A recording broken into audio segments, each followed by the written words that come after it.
ہمارا اسلام بہنوں سے محبت کا درس دیتا ہے. یقین کریں بہنوں کی دعائیں بھائی کو بہت اوپر لے جاتی ہیں. خوش نصیب ہے یار آپ کی 4 بیٹیاں ہیں 3 بیٹیاں ہیں. کہتا ہے یار جب سے بیٹیاں آئی ہیں پتہ نہیں رزق کدھر سے آ رہا ہے. بیٹیاں تو کیا آئی ہیں اللہ نے رحمت کے دروازے کھول دیے ہیں کیونکہ اس نے منہ نہیں چلایا. کچھ ہوں گے ایسے بیٹیوں والے جن کا ہاتھ تنگ ہوگا تو غور کرو جب بیٹی ہوئی تھی تو شکر کیا تھا یا شکوہ کیا تھا؟ اللہ نے تو بھیجی تھی رحمت تمہارے گھر پہ. تم نے اس وقت بھی اللہ کو ناراض کیا بیوی کو گالیاں دی ہنگامہ کیا. اب کہتے ہو رحمت نہیں آلی. تم نے تو کتنی ناشکری کر لی. اگر تم سجدہ شکر ادا کرتے اللہ کی بارگاہ میں راضی رہتے اللہ بیٹیاں تو دیتا مگر تم پر رحمت کے اور دروازے بھی کھول دیتے. اور ہم نے دیکھا ہے لوگوں کے رزق کو بڑھتے ہوئے. کبھی بیٹی کی پیدائش پر آپ نے منہ نہیں چڑھانا ہے. ہاں نہ اپنی زوجہ کو تانے دینے. اور بیٹیوں کا خیال رکھیں بہنوں کا خیال رکھیں. اور آگے چلتے ہیں اسی طرح. اچھا نبی پاک کا انداز اپنی بہن کے ساتھ کیا تھا؟ اللہ کے حبیب علیہ الصلوۃ والسلام کی ایک دور شریف بہن تھی حضرت شیمہ رضائی بہن تھی نبی پاک کی. پیارے آقا کس طرح ان کے ساتھ برتاؤ کرتے تھے کہ ایک بار آپ علیہ السلام کی بارگاہ میں جو بہن حاضر ہوئی نا تو نبی پاک ان کی تشریف آوری پر کھڑے ہو جایا کرتے اپنی بہن کی آمد پر ان کی دل جوئی فرماتے ان پر خوب نوازشیں فرماتے. ایک بار پیارے آقا علیہ السلام نے اپنی مبارک چادر بچھائی اور اپنی بہن سے پتہ ہے کیا کہتے ہیں؟ مانگو تو میں عطا کیا جائے گا. سفارش کرو تمہاری سفارش قبول کی جائے گی. بہن جانے لگی تو نبی پاک نے ایک لونڈی یعنی ایک اس کو خادمہ بھی دے دی اور 2 اونٹ بھی عطا فرما دی. اچھا اپنی بیٹی کے ساتھ کیا برتاؤ ہے نبی پاک کا؟ بیٹیوں کو جو ڈیگریڈ کرتے سنو. خاتون جنت بی بی فاطمہ رضی اللہ تعالی جب نبی پاک کی بارگاہ میں آتی آقا کھڑے ہو کر سب اپنی بیٹی کے ہاتھ کو نبی پاک چوما کرتے کبھی ماتھے پر بوسہ دیتے. پیارے آقا اپنی جگہ اپنی بیٹی کو بٹھایا کرتے. اور یہی انداز خاتون جنت کا بھی تھا کہ جب نبی پاک خاتون جنت کے پاس جاتے وہ کھڑی ہو جاتی اور نبی پاک کا استقبال کرتی. پیارے آقا کے ہاتھوں کو بوسہ دیتی اپنی جگہ نبی پاک کو بٹھاتی. یہ پریکٹیکلی نبی پاک نے بتایا کہ بہن کے ساتھ برتاؤ کیا ہے بیٹی کے ساتھ برتاؤ کیا ہے. اب آؤ ہماری زندگی کا ایک بہت اہم ساتھی جس کو ہم سفر کہا جاتا اسلام بیوی کے بارے میں کیا درس. یہ بھی بڑا پرابلم ہے. اچھا بعض اوقات لوگ اپنی شاید والدہ سے میں سے ابھی ماں کی بات سب سے آخر میں کروں گا اور فیملی ممبر سے اب بھی بہت پیار کر رہے ہوتے ہیں مگر بعض اوقات بیوی کو بڑا ڈیگریڈ کرتے ہیں. ہم شاید بھول گئے ہیں کہ ہماری زندگی کا بہت بڑا حصہ جس کے ساتھ گزرا. میں بیان میں پہلے بھی کہہ چکا ہوں. کبھی سوچا آپ نے ایک تو اللہ نے آپ کا اس کو ساتھی بننا ہے اور ہم اس کے ساتھ بعض اوقات زیادتی کرتے ہیں. ہم کاروبار میں تکلیف میں ہو ہم باہر کسی ٹینشن میں ہو کسی بندے سے کسی بات کوئی بری لگ گئی سارا غصہ آ کر اب بندے نے اپنی زوجہ پہ نکالنا کیونکہ وہ بیچاری تو کچھ نہیں کہہ سکی. پہلے کے زمانے جاہلیت پہ بھی یہی تھا کہ عورتوں کو پیر کی جوتی سے زیادہ ذلیل سمجھا جاتا تھا. مگر کیا آج بھی کچھ گھرانوں میں ایسا نہیں ہے؟ آج تک میں ویسے سنا ہی کرتا ہوں شاید غالب گمان ہے کہ جو یہاں ازواج والے زوجہ والے بیٹھے شادی شدہ بیٹھے ہماری زوجہ کی شاید ہر دعا میں ہم ہوتے ہیں. ہم اپنی بیوی کے لیے کتنی دعا کرتے ہیں اور حالانکہ میں نے دیکھا ہے کہ جن کی شریک حیات دنیا سے جاتی ہے نا وہ لوگوں کو میں نے ٹوٹتے بھی دیکھا ہے. تو ایسا نہ کرے جس طرح وہ آپ کے لیے محبت کا اظہار دعاؤں کی آپ کی خدمت گار ہے آپ بھی اس کے لیے اچھا برتاؤ کرے. اور نبی پاک کا کیا انداز تھا. میں تو آج اسلام کی شریعت کی اللہ کے نبی کی بات کرنے آپ کے سامنے آئے. اللہ کے حبیب علیہ السلام سے سوال کیا گیا کہ حضور آپ کو دنیا میں سب سے زیادہ پسند کون ہے؟ پوری کائنات میں آپ کو سب سے زیادہ پسند کون ہے؟ اللہ کے حبیب نے فرمایا عائشہ. نبی پاک نے اپنی زوجہ کا نام لیا. پھر فرمایا ان کے والد حضرت ابوبکر صدیق رضی اللہ تعالیٰ عنہ. پھر نبی پاک گھر اپنے ازواج کے ساتھ کیا انداز ہوتا تھا؟ گھر کا سوغا سلف لے کے جاتے کھانے پینے میں ہاتھ بٹاتے محبت اور پیار کا اظہار فرماتے. سافٹ ماحول تھا گھر کے اندر. ہمارے گھر میں ایسا ہے نہیں میرے پیارے اسلامی بھائیوں. ہمیں یہ سوچنا ہے کہ ہمیں اپنے گھر والوں کے ساتھ کیا انداز اختیار کرنا ہے.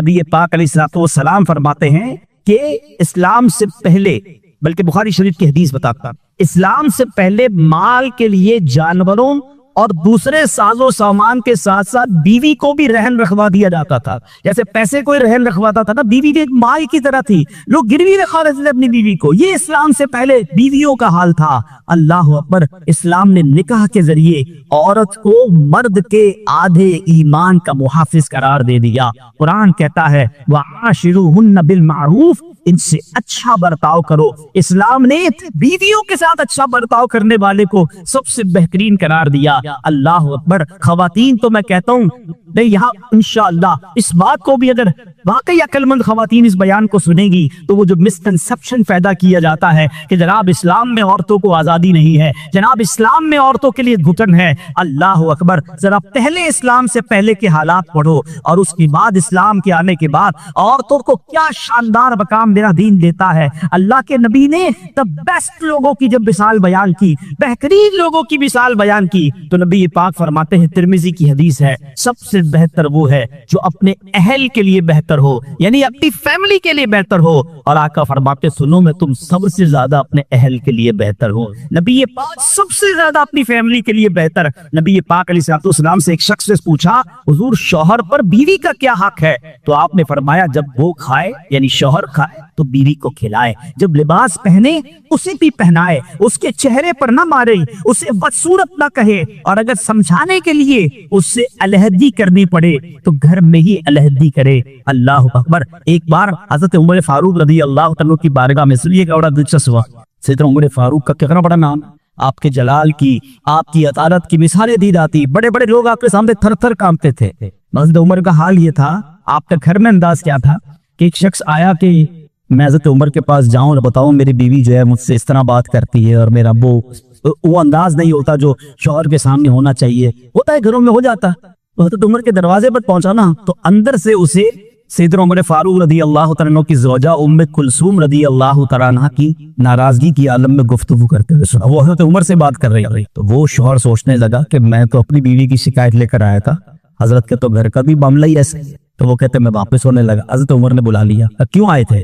تو کہا کہ میں تو حضرت اپنی بیوی کی شکایت کرنے آیا تھا, مگر میں آپ کے دروازے پر آیا, آپ کے گھر کا ماحول دیکھا تو میں سمجھ گیا ہم دونوں ایک ہی معاملے میں ہی ہیں, آپ کا بھی ویسا ہی حال ہے. اب حضرت عمر نے جو ان کی تربیت فرمائی نا, آپ نے فرمایا میری بیوی کے مجھ پر چند رائٹس ہیں, چند حقوق ہیں, مجھے اس سے چند فائدے حاصل ہوتے ہیں جس کی بنا پر میں اس سے درگزر کرتا ہوں. پہلا یہ کہ یہ میرے لیے جہنم کی آڑ ہے, میرا دل اس کی وجہ سے حرام کاموں سے بچا رہتا ہے. نمبر 2, جب میں گھر سے نکل جاتا ہوں یہ میری خزانچی بن جاتی ہے, یعنی میرے مال کی نگہبان بن جاتی ہے, میری دوبت بن جاتی ہے, میرے کپڑے دھوتی ہے, میرے بچے کی پرورش کرتی ہے, میرے لیے روٹیاں اور کھانے پکاتی ہے. تو وہ شخص کہتا ہے یہ سارے فائدے تو مجھے بھی اپنی بیوی سے حاصل ہیں, تو میں تو کبھی درگزر سے کام نہیں لیتا, وہ مجھے کہتی میں اسے لڑنا شروع کر دیتا ہوں. کہتا آج آپ کی بات سے نصیحت مل گئی, اب میں اپنی بیوی کی چھوٹی موٹی باتوں کو میں بھی درک. کتنی پیاری بات بتائی, ہم بہت ساری باتیں بھول جاتے ہیں, ایک غلطی پر پکڑ لیتے, ایک غلطی پر ڈانٹتے, ہر غلطی پر جناب ایسا نہیں ہوتا, ہر غلطی کی سزا سزائے موت نہیں ہوتی. ہم غلطیاں نہیں کرتے, اگر جس طرح ہم اپنی بیوی کو غلطی پر ڈانٹتے وہ ڈانٹنا شروع کرتے پھر کیا حال ہوگا؟ ایسا نہیں, وہ بھی دل رکھتی ہے. ہم نے کسی انسان سے شادی کی ہے, کمپیوٹر سے نہیں کی, ٹھیک ہے نا, تو کمپیوٹر بھی آج کل وائرس آ جاتا ہے, تو وہ تو انسان سے غلطی ہو گئی, کوئی بات. تو سبحان اللہ, اتنا پیارا مذہب ہے. اور اب آؤ, اسلام نے عورت کو جو ایک اور حقوق دی, ایک اور مقام دیا ہے, وہ مقام ماں کا مقام ہے, اور ماں کے قدموں تلے جنت فرمایا. ماں کا کیا مقام دیا کہ ماں کو محبت کی نگاہ سے دیکھ لو تو حج مقبول کا ثواب ہے. اچھا, اسلام کی تعلیمات کی جو بنیاد ہے, جو ماخذ ہے, جو مرجع ہے, جس کے ذریعے سے ہم نے علم و فضل کی نہریں جاری ہوتی, وہ کون سی کتاب ہے؟ وہ قرآن مجید ہے. قرآن مجید کی سب سے بڑی سورت کون سی ہے؟ سورہ بقرہ. اب ذرا سمجھیے گا ماں کا مقام کیسا. قرآن پاک کی سب سے بڑی سورت سورہ بقرہ, اور سورہ بقرہ, بقرہ کس کو کہتے ہیں؟ گائے کو.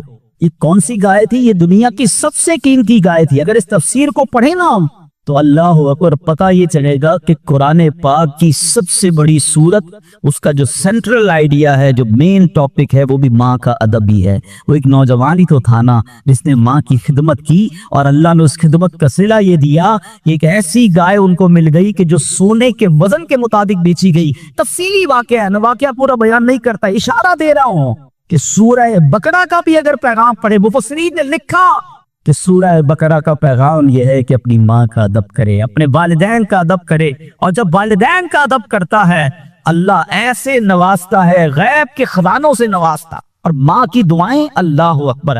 حضرت بایزید بستامی کتنے بڑے اللہ کے ولی ہیں, آپ کے بارے میں آتا ہے. ایک بار سردی کی راتیں تھے, ماں کے لیے ماں نے پانی مانگا. آج کی ماں پانی مانگے تو بیٹا کہتا خود پی لو ماں, بلکہ بچے ماں سے پانی مانگ رہے ہوتے ہیں. بستر پر بیٹھ کر ماں کو آرڈر چلا رہے ہو کہ امی پانی لے آؤ, اچھا چائے بنا دو، امی یہ کر دو، یار ماں ہے یہ بوتل والی ہے، اب تو بوڑھی ہو گئی نا ماں، اب تو تمہاری باری ہے کچھ ماں کی خدمت کر لو، کبھی خود کھڑے ہو کے پانی پلاؤ، کبھی خود کھڑے ہو کے ماں کو کوئی چیز پیش دو، اب بھی ماں کو آرڈر دینا ہے۔ مگر کمال ہے ماں کہ بیٹا جوان ہو گیا، ماں بوڑھی ہو گئی خدمت سے، پھر بھی اس کا جی نہیں چھڑاتی، پھر بھی اس کی خدمت کرتی ہے، ناشتے میں یہ کھانا ہے، بیٹا دوپہر کو کیا کھاؤ گے؟ اللہ اکبر۔ فائز بستامی سے ماں نے پانی مانگا، اب کہتے ہیں ٹھنڈی رات تھی، پانی لے کر ماں کے پاس گئے، ماں کی آنکھ لگ، ہم جیسا کوئی ہوتا تو بستر کے کنارے گلاس رکھتا، خود بھی سو جاتا، سرد رات تھی، ساری رات پانی کا گلاس لے کے کھڑے رہے، پتہ نہیں کب ماں کی آنکھ کھل جائے، کب پانی کی ضرورت۔ جب ماں کی آنکھ کھلی نا، پانی تھوڑا سا نا آپ کی انگلیوں پر لگ گیا تھا تو وہ برف بن گیا تھا، اتنی ٹھنڈی رات تھی کہ پانی برف بن گیا۔ تو اب ماں نے جب پانی مانگا تو جب گلاس کو ڈیٹیچ کیا، گلاس کو الگ کیا نا، تو خون نکلنے لگا چمڑی سی۔ تو ماں نے کہا کہ بیٹا یہ کیا ہوا؟ ماں نے خون بہتا دیکھا، ساری بات بتائی کہ ماں ہم نے پانی لے کر آیا، آپ آرام کر رہی تھی، میں کھڑا رہا، اب آپ نے پانی مانگا تو برف بن گیا۔ تو ماں نے کیا کہا؟ اے اللہ میں اس سے راضی ہوں، تو بھی اس سے۔ ماں کے دل سے دعا لگی نا، وہ با یزید بسطامی بن گئے ہیں، وہ اللہ کے ولیوں میں بہت بڑا مقام انہوں نے حاصل کر لیا۔ دیکھیے اچھا آپ ہو سکتا ہے کسی کو شیطان سوال تو دماغ میں ڈال ہی دیتا ہے نا کہ یار ٹھیک ہے میری ماں بھی تو دعائیں دیتی ہے، دیکھیے ایک ماں تو ماں ہی ہوتی ہے، ماں کو تنگ کرو پھر بھی عموماً اس کی زبان سے دعا ہی نکلتی ہے۔ ایک دعا وہ ہے کہ آپ ماں سے کہیں اور وہ ماں دعا دے، ایک دعا وہ ہے کہ آپ کہیں نہ ماں خدمت ایسی کریں کہ ماں کے دل سے دعا، ہاں آپ کو بغیر بتائے آپ کا والد آپ کو دعا دے، آپ کی ماں آپ کو دعا دے، وہ دعا جو ہے نا، ہاں کتابوں میں لکھا کہ والدین کی دعا اولاد کے حق میں قبول ہوتی ہے۔ ہاں اگر دل سے دعا نکلے نا، ماں باپ دعا دیتے اور وہ بھی دل سے دعا دیتے پھر تو کیسا مرتبہ۔ اور سبحان اللہ ایک بار نبی پاک علیہ السلام سے سوال ہوا، سوال کرنے والے نے بھی کتنا پیارا سوال کیا، اور یہ حدیث بخاری کی حدیث ہے۔ اللہ کے نبی علیہ السلام سے عرض کیا حضور میرے حسن اخلاق کا سب سے زیادہ حقدار کون ڈیزرونگ ہے، سب سے زیادہ مجھے کس کے ساتھ حسن اخلاق کرنا ہے؟ حدیث کا خلاصہ نبی پاک نے فرمایا تیری ماں۔ پھر پوچھا حضور اس کے بعد؟ سیکنڈ فرمایا تیری ماں۔ کہ حضور اس کے بعد؟ فرمایا تیری ماں۔ تین بار پھر کہ حضور اس کے بعد؟ فرمایا تیرا والد۔ اچھا اب یہاں یہ حدیث تو پوری ہو گئی، مگر سبحان اللہ اچھا کوئی نارمل آدمی حدیث، لوگ کہتے ہیں نا بھائی کسی مفتی صاحب کی کیا ضرورت ہے، تفسیر کی کیا ضرورت ہے، خود ہی قرآن پڑھ لو، خود ہی حدیث پڑھ لو۔ آج کے دور میں کوئی نارمل آدمی حدیث پڑھے تو خدا نہ خواستہ اس کا رزلٹ کیا لے گا؟ چلو بھائی اب والد کو پوچھنا ہی نہیں ہے، 3 بار ماں کا فرمایا نبی پاک نے، ماں کی خدمت کرو، ابا کو ڈالو سائڈ پہ، نہیں، اب اس کی انٹرپریٹیشن پڑھنا ضروری ہوگی، اب اس کی تفسیر اور اس کی شرح پڑھنا ضروری ہوگی۔ اللہ اکبر، علماء کی شان دیکھیں۔ پہلے تو علماء نے یہ ڈیبیٹ کیا کہ نبی پاک نے 3 بار ماں کیوں کہا، 1 بار والد کیوں کہا؟ کیونکہ اللہ کے نبی کی زبان سے جب بھی جو نکلا وہ حق نکلا، وہ ایسی فضول کوئی بات نہیں ہوتی، ہر بات جو ہے بڑی لاجیکلی، بڑی ڈیٹیل، اور اللہ اکبر وہ اللہ کی طرف سے عطا ہوتی ہے۔ سیدی اعلیٰ حضرت فرماتے ہیں نا، وہ دہن جس کی ہر بات وحی خدا، چشمہ علم و حکمت پہ لاکھوں سلام، وہ زبان جس کو سب کل کی کنجی کہیں، اس کی نافذ حکومت پہ لاکھوں سلام۔ علماء کہتے 3 بار جو ماں کہا ہے نا، ایسے ہی نہیں کہا، ماں کے بچے پر 3 احسان ہیں۔ نمبر 1، ماں بچے کو پہلے 9 ماہ اپنے پیٹ میں پالتی ہے، اس کی جسم میں کتنی تبدیلیاں ہوتی ہیں، کتنی تکلیفیں وہ اٹھاتی ہے۔ نمبر 2، جب پیدائش ہوتی ہے، ٹائم آف پیدائش بالکل موت کے قریب سے ہو کر آتی ہے، شدید درد اور ایسی کیفیت ہو جاتی ہے کہ کئی لوگ دنیا سے چلے بھی جاتے ہیں۔ اور تیسری، ماں مہربانی کیا کرتی ہے کہ اپنے بچے کو پھر پالتی ہے۔ فرمایا ماں 3 احسان کرتی ہے بچے پر، اس لیے 3 بار ماں کہا، اور ان تینوں احسانوں میں والد ایک احسان کرتا ہے، وہ بچے کو پالتا ہے، اس لیے 1 بار والد کہا۔ سبحان اللہ، ایک ایک لفظ حکمت بھرا ہے۔ اب علماء کہتے ہیں اس حدیث کا مطلب یہ ہوگا کہ عزت والد کی زیادہ کرے گا اور خدمت ماں کی زیادہ کرے گا، یعنی والد کا بھی احترام ہے۔ اللہ اکبر، یہ ہماری شریعت ہے۔ تو سبحان اللہ، آج میرے جو بیان کا موضوع ہے کہ اسلام عورت کا کیسا مقام بیان کرتا ہے، ہر روپ میں عورت کے حقوق کو جو ہے وہ سیف کرتا ہے، اس کے حقوق کو بیان کرتا ہے اور اس کو ظلم و ستم سے بچاتا ہے۔ تو سبحان اللہ، ہم یہاں جتنے بھی بیٹھے ہیں، کسی کے گھر میں بیٹی ہوگی، کسی کے گھر میں بہن ہوگی، کسی کے گھر میں زوجہ ہوگی، کسی کے گھر میں ماں ہوگی، ان تمام روپ میں ہمیں خواتین کے ساتھ اچھا برتاؤ کرنا ہے۔ اور اب جو مجھے مائیں سن رہی ہیں، میں ان سے بھی عرض کروں گا کہ اگر ماں باپ نیک ہوں تو اولاد پر اس کا کتنا خوبصورت اثر پڑتا ہے۔ شیخ عبد القادر جیلانی 5 سال کی عمر ہے، مدرسے جاتے ہیں، قاری صاحب نے کہا پڑھو بسم اللہ، آپ نے بسم اللہ الرحمن الرحیم پڑھ کر زبانی 18 پارے سنا دیے۔ قاری صاحب حیران ہیں، پہلی بار بچہ مدرسے آیا ہے، 18 پارے کیسے یاد کر لیے؟ کہا اور بھی تو پڑھو نا۔ کہا اتنے یاد ہیں۔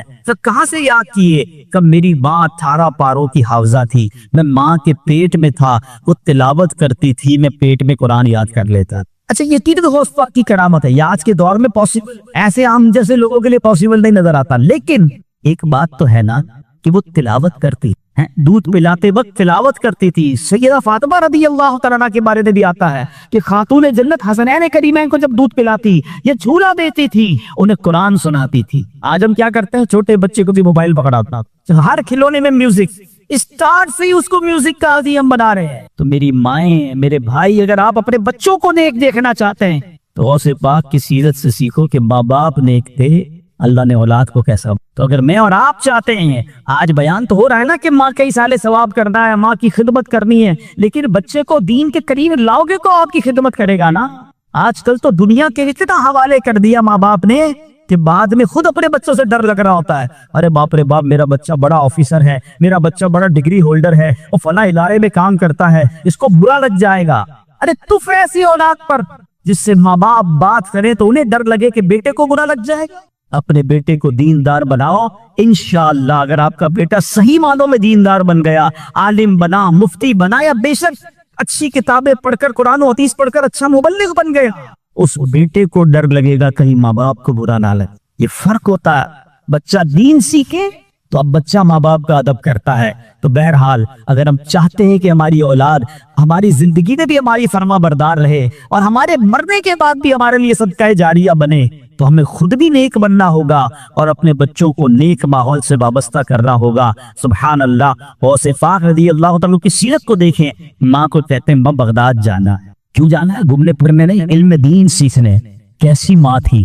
آپ کہتی بیٹا جاؤ، اب محشر کے دن ملاقات ہوگی۔ یہاں تو 3 دن کے قافلے میں لوگ نہیں بھیجتے اپنے بچوں، آپ پکنک کے لیے بھیج دیں گے دوستوں کے ساتھ۔ ہم نے دیکھا کچھ لوگوں کے بچوں دین کی طرف آنے لگے، ان کو روکا، اب بعد میں وہی بچہ جب نشے اور برے کاموں میں پڑ گیا تو باپ سر پکڑ کے بیٹھا ہے کہ یار میں نے دین سے تو دور رکھا، ویسی صحبت مل گئی کہ بچہ ہی ہاتھ سے چلا ہے۔ اپنے بچوں کو اب تو دعوت اسلامی کے مدنی ماحول میں اجازت بھی مل گئی ہے کہ والد اپنے بچے کو خود مدنی قافلے میں بھی لے کر آ سکتا ہے۔ پہلے ہم نے ایک ایج لمٹ رکھی تھی، مگر والد یا بڑے بھائی کے لیے اجازت ہے کہ اپنے چھوٹے بیٹے کو یا چھوٹے بھائی کو بھی وہ مدنی قافلے میں لائے، تو اپنے بچوں کو مدنی قافلے میں خود لے کر آئے۔ آپ آئیں گے تو وہ بھی آ جائیں، 3 دن 12 دن 30 دن، یہ تربیت ہوگی ان کی، اور وہ جتنی نیکی کی طرف جائیں گے اتنا انشاءاللہ آپ کی فرما برداری کی طرف آئیں گے، آپ کے لیے صدقہ جاریہ بنیں گے۔ تو سبحان اللہ، غوث پاک کی والدہ نے روکا نہیں بلکہ کہا جاؤ بیٹا محشر میں ملاقات ہو، مگر نصیحت کیا کی؟ ہر حال میں سچ بول۔ اور سبحان اللہ کیسا سچ بولا تھا۔ ڈاکو نے حملہ کیا تھا نا، سارا مال بھی واپس کر گئے اور ڈاکو توبہ بھی کر گئے۔ کیوں؟ کہ آپ نے ڈاکوؤں کے سامنے بھی سچ بولا۔ سچی زبان سے جو بات نکلتی ہے نا، اثر رکھتی ہے۔ تو یہ ماں کی تربیت تھی۔ تو اللہ پاک ہم سب کو اپنے ماں باپ کا ادب بھی نصیب فرمائے، اور جو